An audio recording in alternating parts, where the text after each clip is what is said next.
దేశానికి వచ్చే మొత్తం పెట్టుబడుల్లో 25% పెట్టుబడులను ఆంధ్రప్రదేశ్ ఆకర్షించిందని సీఎం చంద్రబాబు పేర్కొన్నారు.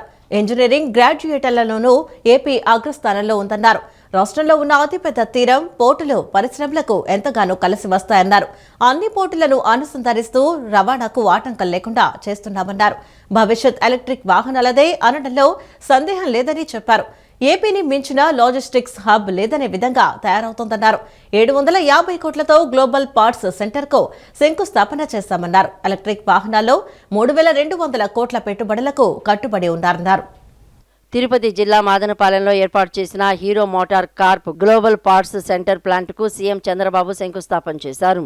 ఈ సందర్భంగా సీఎం చంద్రబాబు మాట్లాడుతూ బ్రిజ్ మోహన్ లాల్ పారిశ్రామికవేత్త మాత్రమే కాదు, జాతి నిర్మాత అని అన్నారు. బ్రిజ్ మోహన్ లాల్తో తనకు సన్నిహిత సంబంధాలు ఉన్నాయని తెలిపారు. ఎక్కడ అవకాశాలు ఉంటే వాటిని అందిపుచ్చుకునేందుకు తాను ప్రయత్నిస్తానని చెప్పారు. ఏపీలో విన్ విన్ విధానంగా భూసేకరణ చేపడుతున్నట్లు చెప్పారు. భూములు ఇచ్చిన రైతులు కూడా సమానంగా లబ్ధి పొందాలని 2 ఏళ్లలో 20 లక్షల కోట్ల పెట్టుబడులు సాధించామని చెప్పారు. ప్రస్తుతం పరిశ్రమల్లో 40% మంది మహిళలు పనిచేస్తూ ఉండటం గర్వకారణమన్నారు. పెట్టుబడుల ద్వారా 20 లక్షల మందికి ఉపాధి కల్పన, ఇప్పటికే 11 లక్షల కోట్ల పెట్టుబడులు పురోగతిలో ఉన్నాయని చెప్పారు. ఏపీలో పెట్టుబడులకు ముందుకు వస్తే సొంత ప్రాజెక్టులుగా ముందుకు తీసుకువెళ్తామన్నారు. అమరావతిలో డిసెంబర్ నాటికి క్వాంటమ్ కంప్యూటర్స్ ఏర్పాటు కానుంది. క్వాంటమ్ కంప్యూటర్లలో ప్రపంచంలో 6వ స్థానంలో నిలుస్తాం. 2 ఏళ్లలో అమరావతిలో క్వాంటమ్ కంప్యూటర్లు తయారవుతాయని చంద్రబాబు వెల్లడించారు. Petrol, diesel vehicles, pollution, all these things, there are so many problems. Now everybody is going for sustainable fuel, that is green energy. Andhra Pradesh, we are one step ahead compared to other states. Country is manufacturing 500 gigawatts green energy. In that, 160 gigawatts are going to be manufactured from Andhra Pradesh. That is the strength of Andhra Pradesh in future. Already 100 gigawatts, we have selected the service partners. They are working in the direction. Just now I am discussing with them skill development and everything. Andhra people are very, very smart. I am telling you again and again. Exactly 25 years back, I started IT. Nobody used to talk about IT at that time. That was always I am ahead of times also. I started IT. Nobody had a clue. Even telecommunication sector was in public sector. Then I gave a report, I lobbied with the then Prime Minister Vajpayee ji. Finally, deregulation of telecommunication sector has come. And also I took first mover advantage. I brought so many IT companies to Hyderabad. And also I started number of engineering colleges. I can say very proudly, engineering graduates, we are number 1 in the country. Nobody can dominate Andhra Pradesh today. You have seen one experience, skill development, all women. In our factory, 40% women are working. He told me this is the best place for women with highly skilled. We trained them. They are the best. They are doing extraordinary work in this plant. I really appreciate you. That is the strength of Andhra Pradesh. సామాజిక మాధ్యమాలు మన రోజువారీ జీవితంలో భాగమయ్యాయని ఉప ముఖ్యమంత్రి పవన్ కళ్యాణ్ పేర్కొన్నారు. మన అభిప్రాయాలు చెప్పడానికి, ప్రజా సమస్యల్ని ప్రభుత్వ దృష్టికి తీసుకురావడానికి, ఒకరితో ఒకరు అనుసంధానం అవ్వడానికి, ప్రభుత్వాన్ని ప్రశ్నించడానికి శక్తివంతమైన వేదికలా మారిందన్నారు. ఈ పేరుతో కొందరు వాక్ స్వాతంత్రాన్ని దుర్వినియోగం చేయటాన్ని ఆయన తప్పుపట్టారు. వాక్ స్వాతంత్ర్యం అపరిమితమైన హక్కు కాదని, పరిమితులు ఉన్నాయని చెప్పారు. ఫ్రీడమ్ ఆఫ్ స్పీచ్ అంటే ఫ్రీడమ్ టు అబ్యూస్ కాదని పవన్ స్పష్టం చేశారు. వాక్ స్వాతంత్రం అపరిమితమైన హక్కు కాదని పరిమితులు ఉన్నాయని ఉప ముఖ్యమంత్రి పవన్ కళ్యాణ్ అన్నారు. ఎదుటివారి హక్కులకు భంగం కలిగించినప్పుడు చట్టపరమైన చర్యలు తప్పవని హెచ్చరించారు. రాజ్యాంగంలోని ఆర్టికల్ 19 క్లాస్ 2 ప్రకారం దేశ సమగ్రత, జాతీయ భద్రత, ప్రజాశాంతి, మర్యాద, నైతిక విలువలు, పరువు నష్టం నేరాలకు ప్రేరేపించడానికి వీల్లేదన్నారు. ఫ్రీడమ్ ఆఫ్ స్పీచ్ అంటే ఫ్రీడమ్ టు అబ్యూస్ కాదని పవన్ స్పష్టం చేశారు. కొన్నేళ్లుగా సోషల్ మీడియా దుర్వినియోగం ఆందోళన కలిగించే స్థాయికి చేరుకుందన్నారు. చాలా మంది ఫేక్ అకౌంట్స్ వెనుక దాక్కొని వ్యక్తిగత దూషణలు, పరువు తీసే ప్రయత్నాలు, ఫేక్ ప్రాపగండా, మార్ఫింగ్ ఫోటోలు, ఆర్గనైజ్డ్ హెరాస్మెంట్కు పాల్పడుతున్నారని తెలిపారు. చివరికి దేవులను, దేవతలపైన ఉద్దేశపూర్వకంగా అవమానకర వ్యాఖ్యలు చేస్తున్నారని, ఇది భావ ప్రకటన స్వేచ్ఛ కాదని పవన్ కళ్యాణ్ వ్యాఖ్యానించారు. సోషల్ మీడియా దుర్వినియోగం వల్ల ఇబ్బందులు ఎదుర్కొంటున్న వారికి ప్రభుత్వం అండగా ఉంటుందని పవన్ కళ్యాణ్ పేర్కొన్నారు. తన కార్యాలయంలో ఫిర్యాదులు స్వీకరించేందుకు ప్రత్యేక వ్యవస్థను ఏర్పాటు చేయనున్నట్లు తెలిపారు. స్క్రీన్ షాట్స్, లింకులు, వీడియోలతో ఫిర్యాదు చేయాలని, వాటి ద్వారా చట్టపరమైన చర్యలు తీసుకుంటామని చెప్పారు. Freedom of speech and expression అనేది మనకి రాజ్యాంగం కల్పించిన ప్రాథమిక హక్కు. ఆ హక్కుని నేను గౌరవిస్తాను. ఎన్డీఏ ప్రభుత్వం కూడా గౌరవిస్తుంది. సోషల్ మీడియా ఇప్పుడు మన రోజువారీ జీవితంలో ఒక భాగం అయిపోయింది. మన అభిప్రాయాలను చెప్పడానికి, ప్రజా సమస్యల్ని ప్రభుత్వ దృష్టికి తీసుకురావడానికి, ఒకరితో ఒకరు అనుసంధానం అవడానికి, ప్రభుత్వాన్ని ప్రశ్నించడానికి ఇది ఒక శక్తివంతమైన వేదిక. కానీ మనం గుర్తుంచుకోవాల్సిన ఒక ముఖ్యమైన విషయం ఉంది. ఫ్రీడమ్ ఆఫ్ స్పీచ్ అనేది పూర్తిగా అపరిమితమైన హక్కు కాదు. దానికి కొన్ని పరిమితులు ఉన్నాయి. ఒకరి హక్కులను మరొకరు ఉల్లంఘించే స్థాయికి వెళ్ళినప్పుడు, ఒకరి హక్కులను మరొకరు ఉల్లంఘించే స్థాయికి వెళ్ళినప్పుడు చట్టపరమైన పరిణామాలు తప్పవు. భారత రాజ్యాంగంలోని ఆర్టికల్ 19 క్లాస్ 2 ప్రకారం దేశ సమగ్రత, జాతీయ భద్రత, ప్రజాశాంతి, మర్యాద, నైతిక విలువలు, పరువు నష్టం, నేరాలకు ప్రేరేపించడం వంటి అంశాల్లో రీజనబుల్ రిస్ట్రిక్షన్స్ ఉన్నాయి. సింపుల్గా చెప్పాలి అంటే ఫ్రీడమ్ ఆఫ్ స్పీచ్ అంటే ఫ్రీడమ్ టు అబ్యూస్ కాదు. Again I repeat, freedom of speech does not mean freedom to abuse. ప్రభుత్వాన్ని విమర్శించే హక్కు మీకుంది, మమ్మల్ని ప్రశ్నించే హక్కు మీకుంది, మా నిర్ణయాలతో విభేదించే హక్కు మీకుంది. అదే ప్రజాస్వామ్యం, దాన్ని మేము స్వాగతిస్తాం. కానీ ఒకరిని తిట్టడం, డెత్ థ్రెట్స్ ఇవ్వడం, ఆధారాలు లేకుండా ఆరోపణలు చేయడం, మహిళలను టార్గెట్ చేయడం, మత విశ్వాసాలను అవమానించడం, ఒక వ్యక్తి గౌరవాన్ని దెబ్బతీయడం, హింసకు ప్రేరేపించడం, ఇవన్నీ రాజ్యాంగం కల్పించిన స్వేచ్ఛలోకి రావు. ఇవి చట్టపరంగా నేరాలు. రాష్ట్రంలో ఈ నెల 16, 17, 18 మెగా పీటీఎం సమావేశాలు నిర్వహించే సమయంలో తల్లికి వందనం 2వ విడత డబ్బులను తల్లుల ఖాతాల్లో జమ చేస్తామని ఐటీ విద్యాశాఖ మంత్రి, టీడీపీ కార్యనిర్వాహక అధ్యక్షుడు నారా లోకేష్ తెలిపారు. కూటమి విజయాలపై ఈ నెల 15 నుంచి ఇంటింటా ప్రచారం చేయాలని పార్టీ శ్రేణులకు పిలుపునిచ్చారు. టీడీపీ కార్యకర్తలకు స్వయం ఉపాధి కల్పించడానికి అవసరమైతే పార్టీ కొంత ఖర్చు భరిస్తుందన్నారు. తిరుపతి జిల్లా రేణిగుంట మండలం కొత్తపాలెం సమీపంలో శ్రీకాళహస్తి నియోజకవర్గ పార్టీ శ్రేణులతో ఐటీ విద్యాశాఖ మంత్రి, టీడీపీ కార్యనిర్వాహక అధ్యక్షుడు నారా లోకేష్ నిన్న సమావేశం నిర్వహించారు. కూటమి విజయాలపై ఈ నెల 15 నుంచి ఇంటింటా ప్రచారం చేయాలని పిలుపునిచ్చారు. టీడీపీ కార్యకర్తలకు స్వయం ఉపాధి కల్పించడానికి అవసరమైతే పార్టీ కొంత ఖర్చు భరిస్తుందన్నారు. కూటమి అధికారంలోకి వచ్చాక 150 రోజుల్లో 16,000 ఉపాధ్యాయ పోస్టులు భర్తీ చేశామన్నారు. 6,000 మందికి కానిస్టేబుల్ ఉద్యోగాలు ఇచ్చామని చెప్పారు. ఈ ఏడాది 10,000 పోస్టులతో మెగా జాబ్ క్యాలెండర్ ప్రకటించనున్నట్లు చెప్పారు. ఆగిపోయిన అమరావతి, పోలవరం పనులను పరిగెత్తిస్తున్నామని తెలిపారు. గొడవల పార్టీ అరాచకాలు, వేధింపులు, అహంకారం వంటి అవలక్షణాలు మన వాళ్లకు అంటకూడదని, అవి సోకితే నేనే వ్యాక్సిన్ వేస్తా అని మంత్రి లోకేష్ స్పష్టం చేశారు. మంగళగిరి నియోజకవర్గ నిడమరులోని ప్రభుత్వ పాఠశాలలో చేరికలకు పోటీ నెలకొందని, మిగతా సర్కారు బడుల్లోనూ నో అడ్మిషన్ బోర్డులు కనిపించాలని మంత్రి నారా లోకేష్ ఆకాంక్షించారు. శ్రీకాళహస్తి నియోజకవర్గంలో ప్రభుత్వ పాఠశాలలో చదివి అత్యుత్తమ మార్కులు సాధించిన విద్యార్థులు జస్మిత, సాయి పూజిత, మోహిత్ చరణ్ సాయిని అభినందించారు. వారి తల్లిదండ్రులను సన్మానించారు. విద్యార్థులకు శ్రీకాళహస్తిలోని రాజీవ్ నగర్లో 2 సెంట్ల చొప్పున ఇంటి స్థల పట్టాలు అందజేశారు. అనంతరం శ్రీకాళహస్తీశ్వర ఆలయానికి చేరుకుని ముక్కంటిని దర్శించుకున్నారు. శ్రీకాళహస్తి మండలం ఓరందూరులోని బొజ్జల సుధీర్ రెడ్డి ఇంటికి వెళ్లారు. తర్వాత తిరుమలకు చేరుకున్నారు. ఈ కార్యక్రమంలో తిరుపతి పార్లమెంటరీ కమిటీ పార్టీ అధ్యక్షురాలు పనబాక లక్ష్మి, శాప్ చైర్మన్ రవినాయుడు తదితరులు పాల్గొన్నారు. పార్టీలో సంస్కరణలు తీసుకొచ్చేదానికి అనేక సార్లు పోరాడు. పార్లమెంట్ బ్యూరోలో అనుకుంది సాధించలేకపోతే బయటికి వెళ్ళి మళ్ళీ సభ్యులందరితో 3 నెలలు మాట్లాడి మళ్ళీ ఆ తీర్మానం తీసుకొస్తాం కూడా జరుగుతుంది. మీరు అందరూ అనుకోవచ్చు ఏముందబ్బా లోకేష్ వాళ్ళు తేలకని. మీరెవరు బాబు గారిని రోజు చూడట్లేదబ్బా. 9:30కి నాకు ఉంటుంది దర్శనం.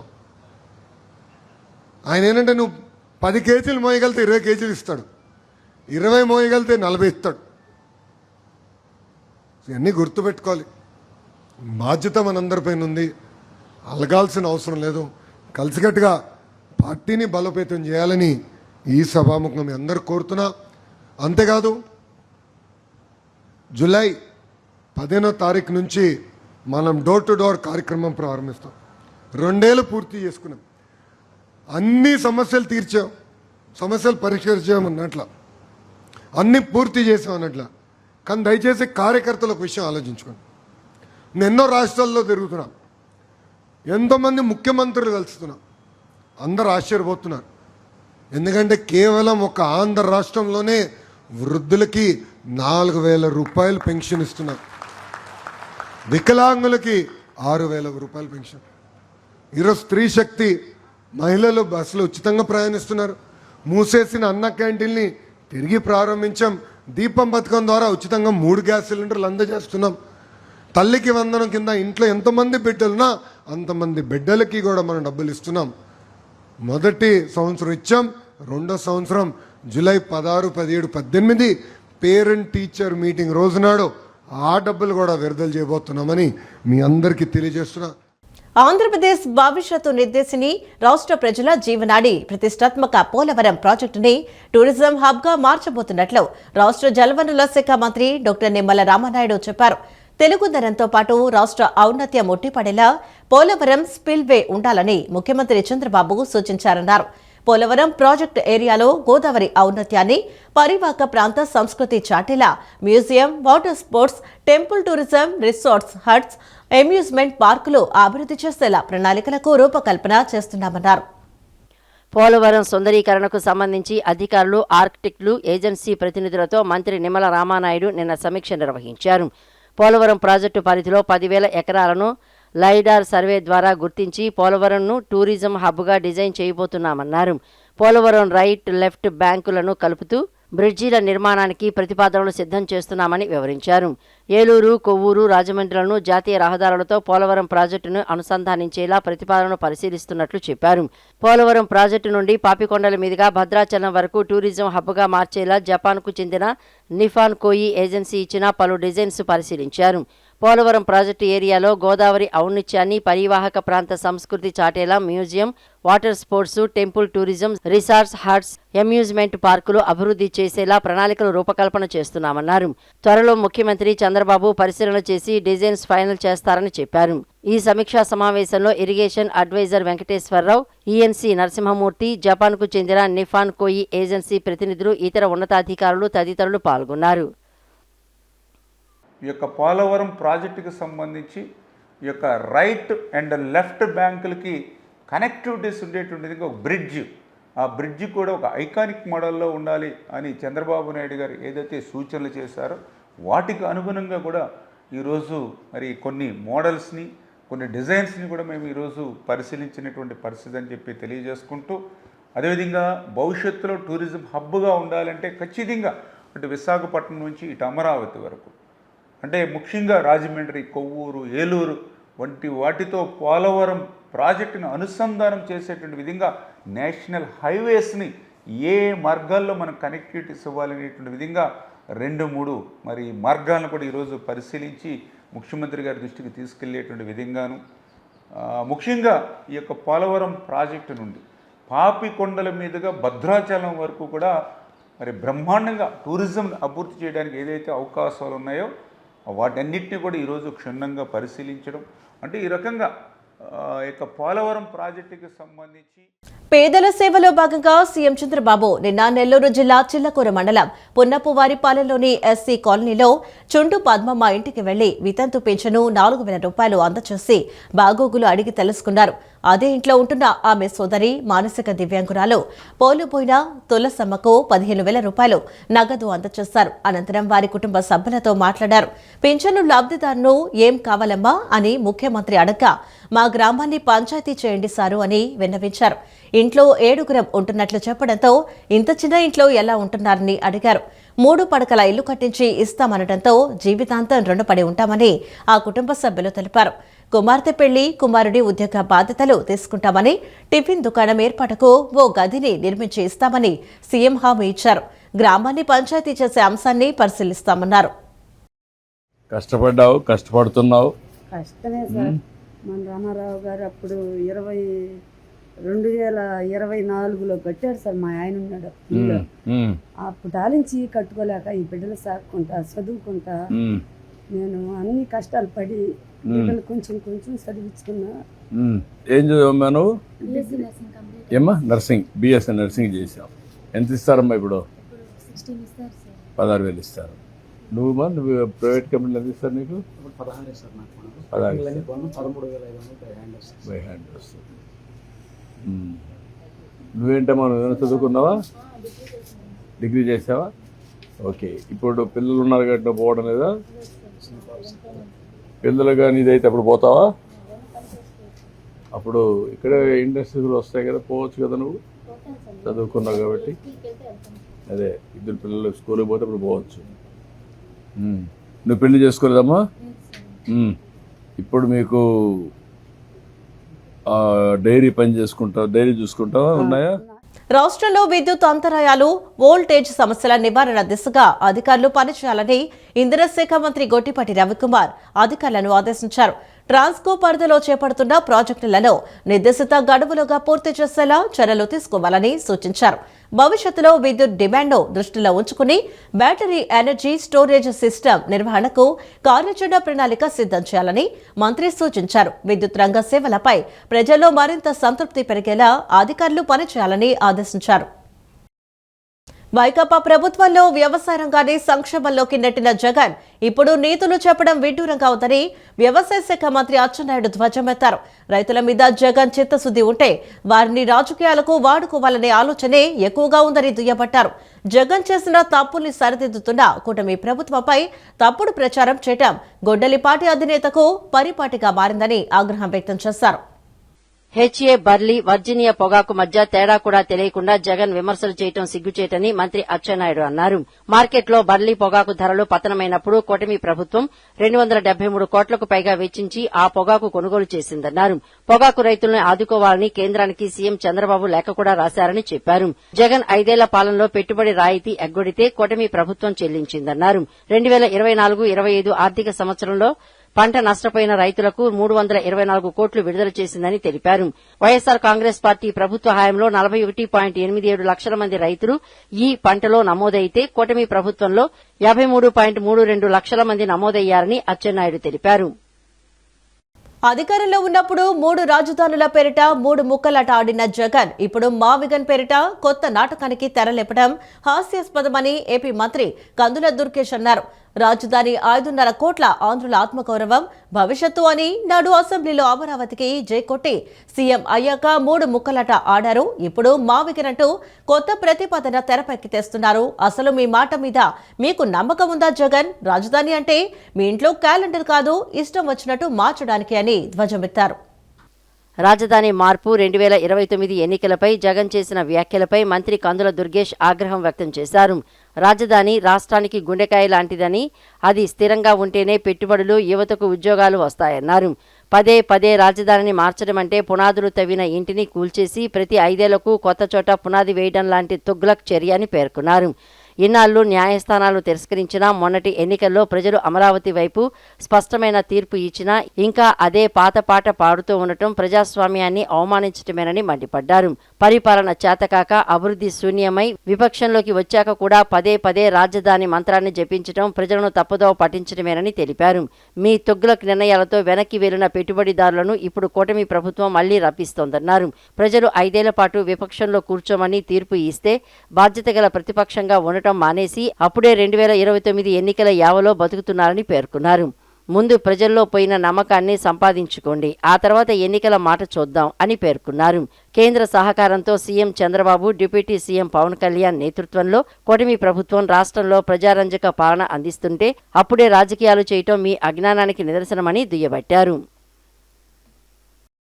గ్రామాభివృద్ధి, విద్యా ప్రోత్సాహం, సామాజిక సేవల్ని సమన్వయం చేస్తూ పామరు మండలం కానమూరులో చేపట్టిన కార్యక్రమాలు ఆదర్శనీయమని ఒడిశా గవర్నర్ డాక్టర్ కామాపాటి హరిబాబు పేర్కొన్నారు. గ్రామంతో అనుబంధాన్ని కొనసాగిస్తూ అభివృద్ధికి కృషి చేస్తున్న దాతలు, పెద్దల్ని అభినందించారు. గ్రామం నుంచి ఉన్నత స్థానాలకు చేరుకున్న వారిని ఆదర్శంగా తీసుకుని తాము కూడా అలాంటి విజయాలను సాధించాలనే సంకల్పంతో ముందుకు సాగాలని విద్యార్థులకు పిలుపునిచ్చారు. కృష్ణా జిల్లా పామరు మండలం కనుమూరులో పలు అభివృద్ది కార్యక్రమాలకు ఒడిశా గవర్నర్ డాక్టర్ కమ్మంపాటి హరిబాబు నిన్న శంకుస్థాపనలు, ప్రారంభోత్సవాలు చేశారు. 50 లక్షల రూపాయలతో నిర్మించిన అంతర్గత బీటీ రోడ్డును ఉండ్రపూడి నుంచి కూచిపూడి, పెడస నగల్గు, కనుమూరు మీదుగా విజయవాడకు బస్ సర్వీసును ప్రారంభించారు. ఎన్టీఆర్ భరోసా పింఛన్ల సొమ్మును లబ్దిదారులకు అందించారు. ఈ సందర్భంగా ఆయన మాట్లాడుతూ గ్రామంతో అనుబంధాన్ని కొనసాగిస్తూ అభివృద్ధికి కృషి చేస్తున్న దాతలు, పెద్దల్ని అభినందించారు. 10వ తరగతిలో 21 మంది ఉత్తీర్ణులైతే వారందరికీ 10,000 రూపాయల చొప్పున ప్రోత్సాహక నగదు ఇవ్వడాన్ని ప్రశంసించారు. గ్రామం నుంచి ఉన్నత స్థానాలకు చేరుకున్న వారిని ఆదర్శంగా తీసుకుని తాము కూడా అలాంటి విజయాలను సాధించాలనే సంకల్పంతో ముందుకు సాగాలని పిలుపునిచ్చారు. ఆదివారం నాడు సినిమా వచ్చేది, అది ఒక 4 ఏళ్ళు తెలిసింది. 1980 సంవత్సరంలో కలర్ టీవీ వచ్చింది, ఆ తర్వాత కేబుల్ టీవీ వచ్చింది, ఆ తర్వాత సెటిలైట్ ఛానల్స్ వచ్చాయి. సెటిలైట్ ఛానల్స్ వచ్చిన తర్వాత ఏ మారుమూల కుగ్రామం అయినా టీవీ ప్రసారాల ద్వారా ప్రపంచంలో ఏ మూలన ఏమి జరిగినా క్షణాల్లో తెలుసుకునే అవకాశం ఇవాళ గ్రామాల్లో కూడా వచ్చింది. ఇది అభివృద్ధిగా మనం భావించకూడదా? అభివృద్ధి ఇది కూడా. అట్లాగే టెలిఫోన్, గతంలో ఎవరన్నా టెలిఫోన్ కావాలంటే దరఖాస్తు చేసుకుంటే 5 సంవత్సరాల తర్వాత వచ్చే వెయిటింగ్ లిస్ట్ లో ఫోన్ కనెక్షన్ ఇంటికి. ఇవాళ పరిస్థితి ఏంటి? మొబైల్ ఫోన్ 5 నిమిషాల్లో మీ సిమ్ని యాక్టివేట్ చేస్తున్నారు. ఫోన్ కావాలంటే 1 రోజులో వచ్చేస్తుంది. మంత్రి కొల్లు రవీంద్ర మాట్లాడుతూ గ్రామాల్లో మౌలిక వసతుల కల్పనకు ప్రభుత్వం ప్రాధాన్యం ఇస్తోందని, అభివృద్ది పనులను వేగవంతం చేస్తున్నామని పేర్కొన్నారు. కోల్ ఇండియా సంస్థ సహకారంతో దాదాపు 1.53 కోట్లతో ఆధునిక సౌకర్యాలతో శ్మశాన వాటిక అభివృద్ది పనులు చేపట్టడం, 10 లక్షల రూపాయలతో గ్రామ ముఖద్వారం నిర్మించడం అభినందనీయమన్నారు. వీటి కోసం కృషి చేసిన రాజ్యసభ మాజీ సభ్యులు ఎలమంచిలి శివాజీని మంత్రి ప్రత్యేకంగా అభినందించారు. అదేవిధంగా ఒక 10 లక్షల రూపాయలతో ఇక్కడ ఆర్చ్ కూడా నిర్మాణం చేయడం, ఇది చాలా అభినందనీయం. వారిని దానికి కృషి చేసినటువంటి శివాజీ గారికి ఒకసారి గట్టిగా హృదయపూర్వక శుభాకాంక్షలు, అభినందనలు తెలియజేస్తాను. మరి పెద్దలు హరిబాబు గారు చాలా దూరం నుంచి, ఎందుకంటే ఒరిస్సా గవర్నర్గా అక్కడ వర్క్ చేస్తూ ఈ కార్యక్రమానికి వారు కూడా రావడం, ఈ కార్యక్రమానికి ఎందుకంటే ఇలాంటి కార్యక్రమాలు ప్రోత్సహించడానికి మరి అటువంటి పెద్దలు రావడం అనేది చాలా అభినందనీయం. మరి వారు కూడా చాలా కష్టపడి చిన్నతనం నుంచి మరి భారతీయ జనతా పార్టీలో ఏ ఆదేశాలు ఇచ్చినా కూడా వర్క్ చేశారు. మరి దానికి ఆ కన్స్టిట్యూషన్గా పనిచేసిన దానికి ఆయన పార్లమెంట్ సభ్యులుగా, మరి ఆంధ్ర రాష్ట్ర అభివృద్ధి విషయంలో కానీ, అలాగే గతంలో మిజోరాం గవర్నర్గా వర్క్ చేశారు. ఇప్పుడు ఒరిస్సా రాష్ట్రానికి కూడా వర్క్ చేస్తూ మరి మన రాష్ట్రం కోసం వారు చేసినటువంటి కృషి కూడా అభినందనలు తెలియజేస్తుంటూ, ఇక శివాజీ గారి గురించి అయితే మనం చెప్పేంత అనుభవం కూడా లేదు. దేశంలోనే అత్యధిక పెన్షన్లు ఇచ్చే రాష్ట్రంగా ఆంధ్రప్రదేశ్ రికార్డు సృష్టించిందని ఎంపీ కేశినేని శివనాథ్ అన్నారు. పేదవారి కళ్లల్లో ఆనందం చూడాలనే ముఖ్యమంత్రి పెన్షన్ పెంచారని చెప్పారు. ఏపీలో ప్రతి సంవత్సరం 32,000 కోట్లు పెన్షన్గా ఇస్తున్నట్లు తెలిపారు. ఎన్ని ఇబ్బందులు ఎదురైనా, ఆర్థిక పరిస్థితి ఇబ్బందిగా ఉన్నా ప్రతి నెల ఈ పెన్షన్లు కార్యక్రమం 1వ తేదీన తెల్లవారుజామున పెన్షన్లు ఇస్తున్నట్లు తెలిపారు. విజయవాడ పశ్చిమ నియోజకవర్గంలో ఇంటింటికి పెన్షన్ కార్యక్రమంలో ఎంపీ కేశినేని శివనాథ్ పాల్గొన్నారు. ప్రజలకు స్వయంగా పెన్షన్లను అందజేశారు. ఈ సందర్భంగా ఎంపీ మాట్లాడుతూ కూటమి ప్రభుత్వం అధికారంలోకి వచ్చిన వెంటనే ముఖ్యమంత్రి చంద్రబాబు సూచనల మేరకు టీడీపీ, జనసేన, బీజేపీ పార్టీలకు చెందిన నేతలు, కార్యకర్తలు అంతా కలిసి ఇంటింటికి వెళ్లి ప్రజలను కలిసి పెన్షన్లు అందజేస్తున్నట్లు తెలిపారు. దేశంలోనే అత్యధిక పెన్షన్లు ఇచ్చే రాష్ట్రంగా ఆంధ్రప్రదేశ్ రికార్డు సృష్టించిందన్నారు. పేదవారి కళ్లలో ఆనందం చూడాలనే ముఖ్యమంత్రి పెన్షన్ పెంచారని చెప్పారు. ఏపీలో ప్రతి సంవత్సరం 32,000 కోట్ల పెన్షన్లు ఇస్తున్నట్లు ఎంపీ వెల్లడించారు. ఎన్ని ఇబ్బందులు ఎదురైనా, ఆర్థిక పరిస్థితి ఇబ్బందిగా ఉన్నా ప్రతి నెల ఈ పెన్షన్ల కార్యక్రమం 1వ తేదీని తెల్లవారుజామున 6 గంటలకు మొదలుపెట్టి 8:30 గంటల నుంచి 9 గంటలకు పూర్తి చేస్తున్నట్లు చెప్పారు. ఇటువంటి కార్యక్రమాన్ని ప్రజలందరూ హర్షధ్వానాలతో ఆమోదిస్తున్నారని ఎంపీ కేశినేని శివనాథ్ పేర్కొన్నారు. ఆపదలో ఉన్న పేదవారికి ముఖ్యమంత్రి సహాయ నిధి ఒక వరం లాంటిదని ఏపీ ప్రభుత్వ విప్ గన్నవరం ఎమ్మెల్యే యార్లగడ్డ వెంకట్రావు అన్నారు. అనారోగ్యంతో బాధపడుతూ ప్రైవేటు ఆసుపత్రిలో చికిత్స పొందిన పేద మధ్యతరగతి కుటుంబాలకు ప్రభుత్వం ముఖ్యమంత్రి సహాయ నిధి ద్వారా ఆర్థిక భరోసా కల్పిస్తోందన్నారు. ముఖ్యమంత్రి సహాయ నిధి ద్వారా మంజూరైన ఆర్థిక సహాయ చెక్కులను ఏపీ ప్రభుత్వ విప్ గన్నవరం ఎమ్మెల్యే యార్లగడ్డ వెంకట్రావు లబ్ధిదారులకు అందజేశారు. విజయవాడలోని ఎమ్మెల్యే కార్యాలయంలో నిర్వహించిన కార్యక్రమంలో విజయవాడ రూరల్ మండలానికి చెందిన 32 మంది లబ్ధిదారులకు మొత్తం 24,77,088 రూపాయల విలువైన చెక్కులను పంపిణీ చేశారు. ఈ సందర్భంగా ఎమ్మెల్యే యార్లగడ్డ వెంకట్రావు మాట్లాడుతూ అనారోగ్యంతో బాధపడుతూ ప్రైవేటు ఆసుపత్రుల్లో చికిత్స పొందిన పేద మధ్యతరగతి కుటుంబాలకు ప్రభుత్వం ముఖ్యమంత్రి సహాయ నిధి ద్వారా ఆర్థిక భరోసా కల్పిస్తోందన్నారు. ఆర్థిక ఇబ్బందుల కారణంగా ఎవరూ కార్పొరేట్ వైద్యానికి దూరం కాకూడదన్నదే ప్రభుత్వ సంకల్పమని చెప్పారు. ఆపదలో ఉన్న ప్రజలకు అండగా నిలవడమే ఎన్డీఏ ప్రభుత్వ లక్ష్యమని పేర్కొన్నారు. అర్హులైన ప్రతి ఒక్కరికి ప్రభుత్వ సహాయం అందేలా నిరంతరం కృషి చేస్తున్నామని ఎమ్మెల్యే తెలిపారు. క్లిష్ట పరిస్థితుల్లో తమకు అండగా నిలిచి ముఖ్యమంత్రి సహాయ నిధి ద్వారా ఆర్థిక సహాయం మంజూరయ్యేలా ప్రత్యేక చొరవ చూపిన ఎమ్మెల్యే యార్లగడ్డ వెంకట్రావుకు లబ్ధిదారులు హృదయపూర్వక కృతజ్ఞతలు తెలిపారు. వైద్య వృత్తి కేవలం ఉపాధి కోసం కాకుండా మానవ సేవకు అంకితమైన అత్యున్నత వృత్తి అని రాష్ట్ర వైద్య ఆరోగ్య కుటుంబ సంక్షేమ శాఖ principal secretary S Suresh Kumar తెలిపారు. వైద్య రంగాల్లో ఆర్టిఫిషియల్ ఇంటెలిజెన్స్, రోబోటిక్స్, టెలిమెడిసిన్ వంటి ఆధునిక సాంకేతికతలు వేగంగా అభివృద్ధి చెందుతున్నప్పటికీ వైద్యుడి మానవీయ స్పర్శ, క్లినికల్ నిర్ణయాలను అవి ఎన్నటికీ భర్తీ చేయలేవని స్పష్టం చేశారు. సాంకేతికతను మానవత్వంతో మేళవించి ప్రజలకు మరింత మెరుగైన వైద్య సేవలు అందించాలని వైద్యులకు సూచించారు. భారతదేశపు ప్రముఖ వైద్యుడు, పరిశోధకుడు, స్వాతంత్ర సమరయోధుడు డాక్టర్ బిధాన్ చంద్రరాయ్ జయంతిని పురస్కరించుకుని జాతీయ వైద్యుల దినోత్సవ వేడుకలను డాక్టర్ ఎన్టీఆర్ హెల్త్ యూనివర్సిటీలో నిన్న ఘనంగా నిర్వహించారు. ఈ కార్యక్రమానికి రాష్ట్ర వైద్య ఆరోగ్య కుటుంబ సంక్షేమ శాఖ principal secretary S Suresh Kumar ముఖ్య అతిథిగా హాజరై విశ్వవిద్యాలయ ప్రాంగణంలో ఏర్పాటు చేసిన డాక్టర్ బీసీ రాయ్ కాంస్య విగ్రహ ఆవిష్కరణతో పాటు వైద్య రంగంలో విశిష్ట సేవలందించిన 10 మంది ప్రముఖ వైద్యులను ఘనంగా సత్కరించి పురస్కారాలు అందించారు. ఈ సందర్భంగా సురేష్ కుమార్ మాట్లాడుతూ రోగుల విశ్వాసాన్ని నిలబెట్టుకుంటూ సానుభూతితో సేవ చేయటమే వైద్యుల అసలైన విజయమని అన్నారు. ఆంధ్రప్రదేశ్ ప్రభుత్వం ప్రతి పౌరుడికి నాణ్యమైన ఆరోగ్య సేవలు అందించేందుకు కట్టుబడి ఉందని, కుప్పంలో విజయవంతంగా అమలవుతున్న సంజీవిని కార్యక్రమాన్ని రాబోయే 3 నెలల్లో రాష్ట్ర వ్యాప్తంగా విస్తరిస్తామని అన్నారు. ముఖ్యమంత్రి నారా చంద్రబాబు నాయుడు దూరదృష్టితో రూపొందించిన స్వర్ణాంధ్ర 2047 లక్ష్య సాధనలో వైద్యులు, నర్సులు, పారామెడికల్ సిబ్బంది, ఆయుష్, యునాని, హోమియోపతి విభాగాలు సమిష్టిగా కృషి చేయాలని పిలుపునిచ్చారు. Hyper committee chairman justice you Durga Prasad మాట్లాడుతూ వైద్య వృత్తి అన్ని వృత్తుల్లోకెల్లా అత్యంత పవిత్రమైనదని కొనియాడారు. వైద్యులు సమాజానికి ప్రాణదాతలని, డాక్టర్ బీసీ రాయ్ గొప్ప వైద్యుడే కాకుండా దేశభక్తుడైన స్వాతంత్ర సమరయోధులను గుర్తు చేశారు. ఆయన ఆశయాలను స్ఫూర్తిగా తీసుకుని సమాజ సేవలో నిమగ్నమవుతున్న వైద్యులందరికీ అభినందనలు తెలిపారు. కోర్టుల్లో సాక్ష్యాల కోసం వైద్యులను పిలిచే సందర్భాల్లో వారి సమయానికి అత్యంత ప్రాధాన్యత ఇస్తూ న్యాయ వ్యవస్థ ప్రత్యేక మార్గదర్శకాలను అమలు చేస్తోందని, వైద్య వృత్తిపై న్యాయ వ్యవస్థకు ఉన్న గౌరవాన్ని ఈ సందర్భంగా వివరించారు.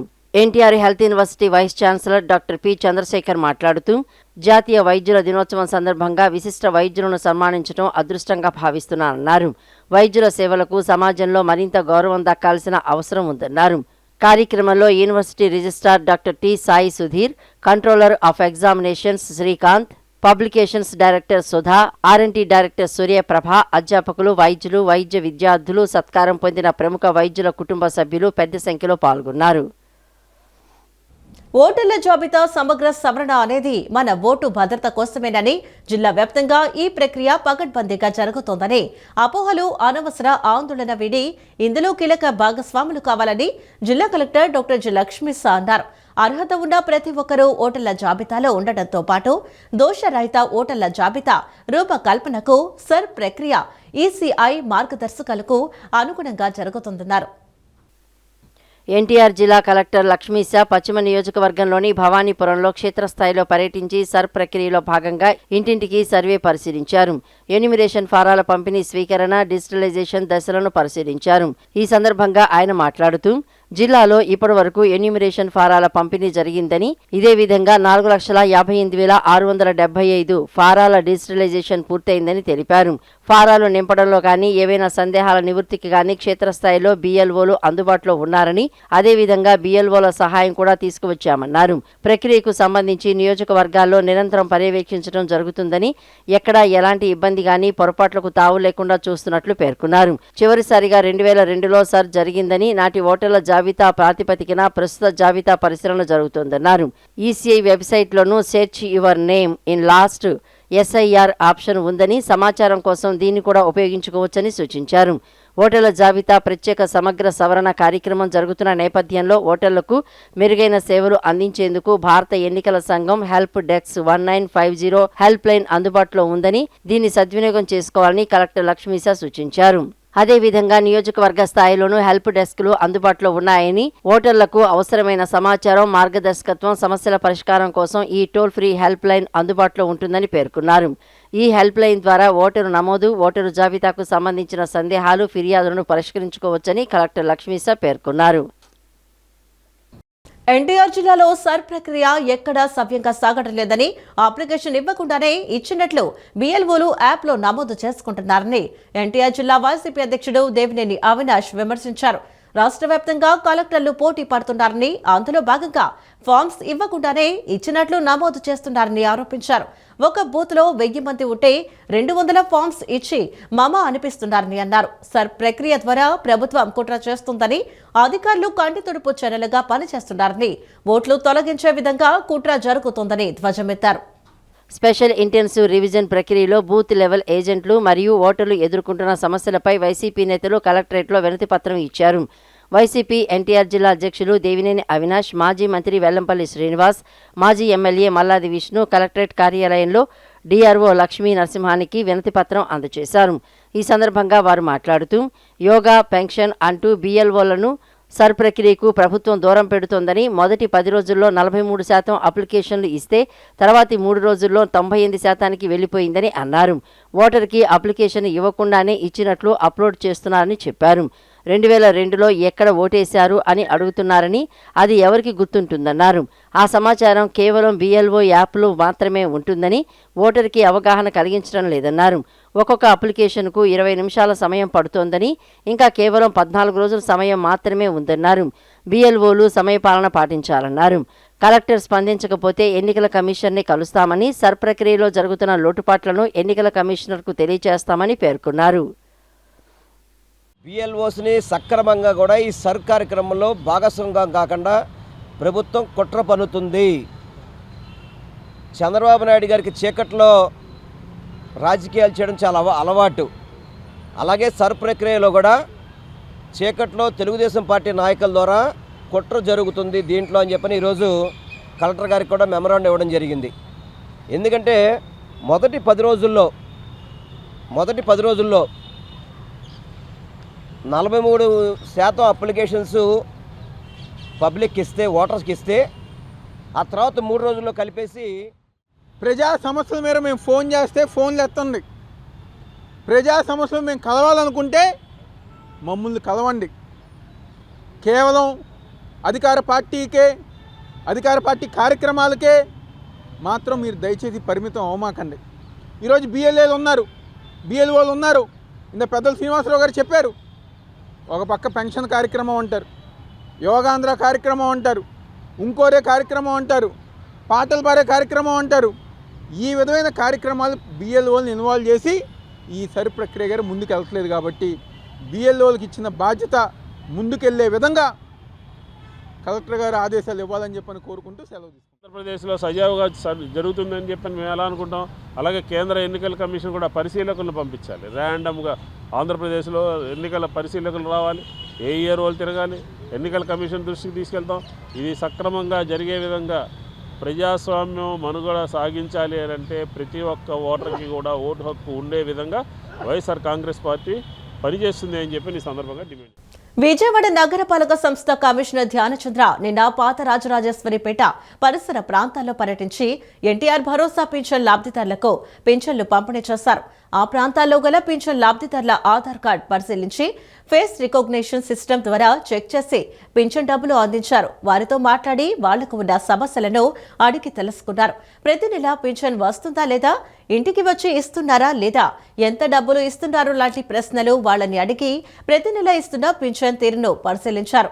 ఈ సందర్భంగా కమిషనర్ మాట్లాడుతూ మధ్యాహ్నం 3 గంటల వరకు సర్కిల్ 1 పరిధిలో 19,751 పెన్షన్లకు గాను 18,371, సర్కిల్ 2 పరిధిలో 25,147 పెన్షన్లకు గాను 23,429, సర్కిల్ 3 పరిధిలో 19,860 పెన్షన్లకు గాను 18,403, 3 సర్కిల్స్ పరిధిలో మొత్తం 64,758 పెన్షన్లకు 60,203 పెన్షన్ల పంపిణీ చేశామని, అంటే దాదాపు 92% పెన్షన్ పంపిణీ చేశారని తెలిపారు.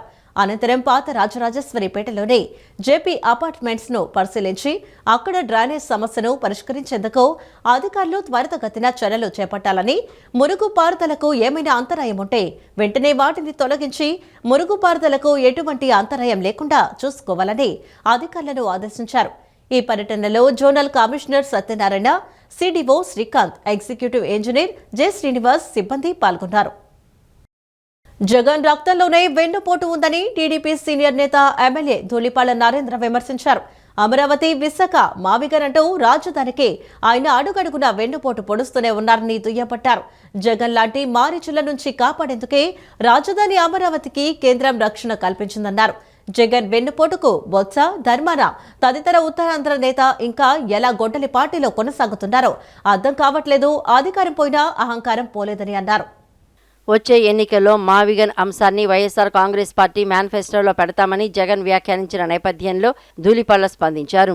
తెలుగుదేశం పార్టీ కేంద్ర కార్యాలయంలో నిర్వహించిన మీడియా సమావేశంలో ఆయన మాట్లాడుతూ జగన్ లాంటి మారీచుల నుంచి కాపాడేందుకే రాజధాని అమరావతికి కేంద్రం రక్షణ కల్పించిందన్నారు.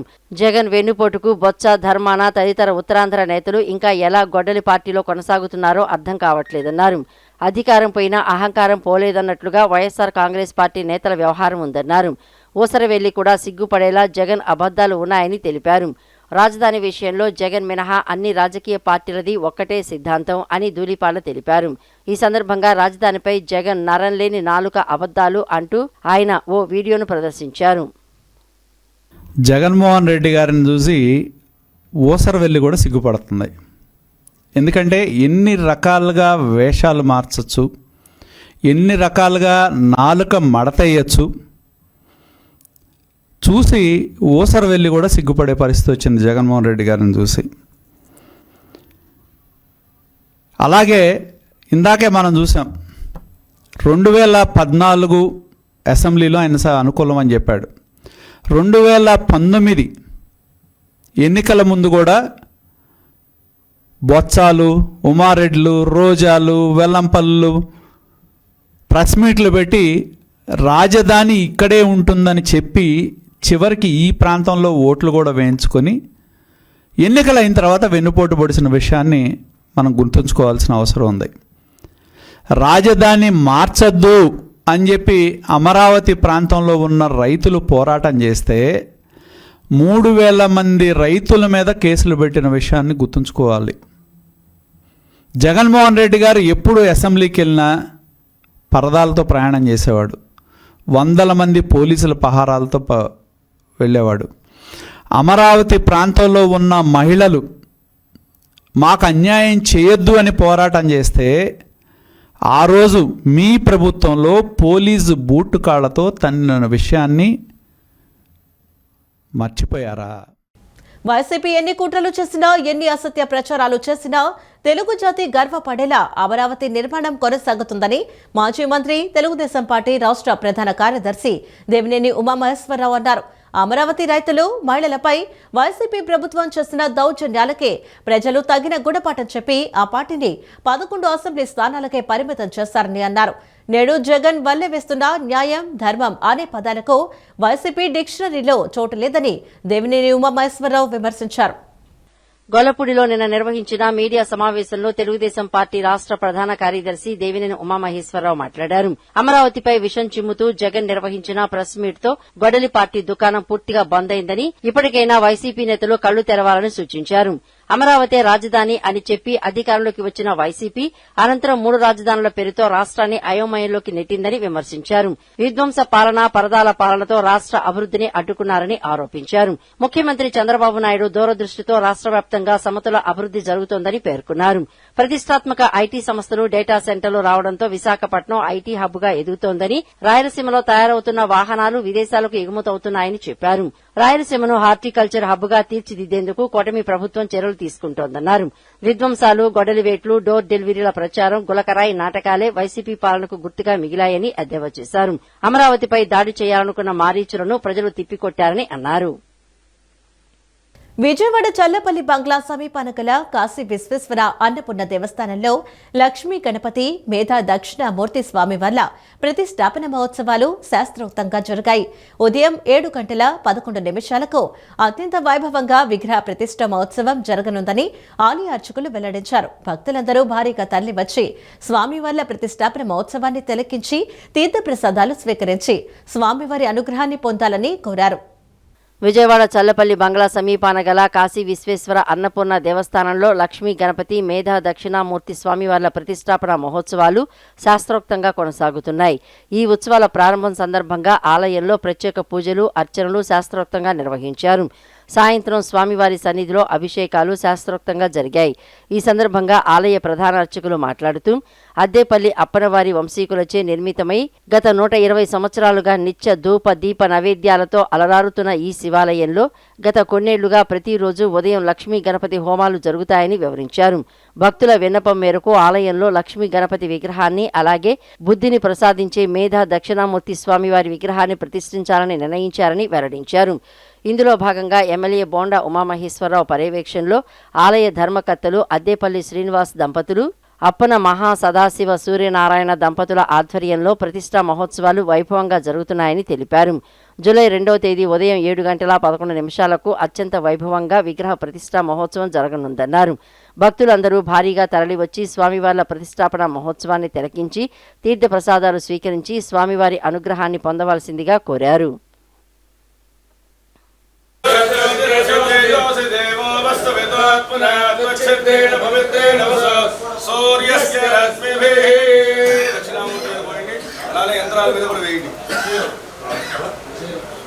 దేవదేవస్య పరమాత్మనః స్పర్శ తన్మాత్రావణ శుద్ధ్యర్థం క్షీరాదివాసం కరిష్యే. ఓం ఆప్యాయత్ సమేత దేవైకదస్స దేవదేవస్య పరమాత్మనః రూప తన్మావరణ శుద్ధ్యర్థం గంధ తన్మావరణ శుద్ధ్యర్థం దధ్యాదివాసం కరిష్యే. రూపం ఓం దధిక్రావరణో ఓం దధిక్రావరణోకారశో దక్షిణోరస్మస్య వాజినః సరభిలో ముఖాకరత్రణ ఆయోగముషితారేషతో.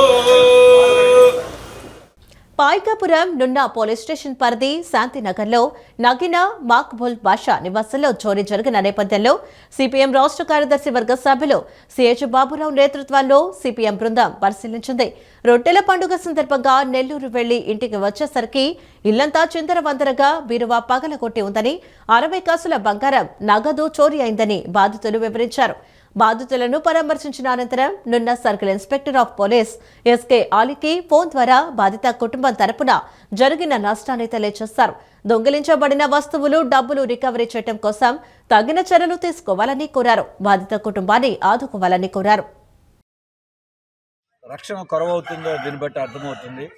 ఇప్పటికైనా పోలీసు యంత్రాంగం మేలుకొని దీనికి ఖచ్చితంగా ఎవరైతే నేరానికి పాల్పడ్డారో, ఈ దొంగతనానికి పాల్పడ్డారో వాళ్ళని గుర్తించి మరి సర్వస్వం కోల్పోయినటువంటి బాధితులకి న్యాయం చేయాలి. మళ్ళీ తిరిగి వారి వస్తువుల్ని అప్పగించడానికి, వారి నగదును అప్పగించడానికి కావాల్సిన చర్యల్ని వాళ్ళు తీసుకోవాల్సిన అవసరం ఉంది. ఇవన్నీ మధ్యతరగతి, దిగువ మధ్యతరగతి కుటుంబాలు. మరి అటువంటి వాళ్ళకి ఒక ఇంట్లో జరిగితే ఒక పూట ఇంట్లో లేకపోయినా సరే ఇంట్లో ఉన్నటువంటి వస్తువులను ఏమైపోతాయని భయాందోళన మధ్య బతకాల్సిన పరిస్థితి ఏర్పడింది. అందుకే మరి ప్రజాప్రతినిధులు, ప్రభుత్వం స్పందించి పోలీసు యంత్రాంగం ద్వారా తక్షణమే వీటి మీద విచారణ జరపాలి. దోషులైనటువంటి వాళ్ళు ఎవరు, ఈ దొంగతనానికి పాల్పడిన వాళ్ళు ఎవరు గుర్తించి మరి తగు చర్యలు తీసుకుని ఆ కుటుంబానికి అన్ని విధాలా న్యాయం చేయాలని సిపిఎం తరఫున మేము డిమాండ్ చేస్తాం. ఆంధ్రప్రదేశ్లో వారం రోజుల పాటు భారీ వర్షాలు పడే సూచనలు కనిపిస్తున్నాయని వాతావరణ శాఖ తెలిపింది. జూలై 3న వాయవ్య బంగాళాఖాతం పరిసరాల్లో అల్పపీడనం ఏర్పడే అవకాశం ఉందని అధికారులు తెలిపారు. దీని ప్రభావంతో రాబోయే వారం రోజులు వర్షాలు కురిసే అవకాశం ఉందని వాతావరణ శాఖ హెచ్చరించింది. వాయువ్య బంగాళాఖాతం పరిసరాల్లో జూలై 3న అల్పపీడనం ఏర్పడే అవకాశం ఉందని అధికారులు తెలిపారు. దీని ప్రభావంతో రాబోయే వారం రోజులు వర్షాలు కురిసే అవకాశం ఉందని వాతావరణ శాఖ హెచ్చరించింది. ముఖ్యంగా ఉత్తర కోస్తా జిల్లాల్లో మోస్తరు నుంచి భారీ వర్షాలు కురిసే అవకాశం ఉందని అధికారులు హెచ్చరించారు. అలాగే కోస్తా తీరం వెంబడి బలమైన ఈదురుగాలులు వీచే అవకాశం ఉన్నందున ప్రజలు అప్రమత్తంగా ఉండాలని సూచించారు. సముద్రం అల్లకల్లోలంగా ఉండే అవకాశం ఉన్న నేపథ్యంలో మత్స్యకారులు వేటకు వెళ్లవద్దని వాతావరణ శాఖ సూచించింది. సముద్రంలోకి వెళ్లిన వారు వెంటనే తీరానికి చేరుకోవాలని అధికారులు సూచనలు తప్పనిసరిగా పాటించాలని పేర్కొంది.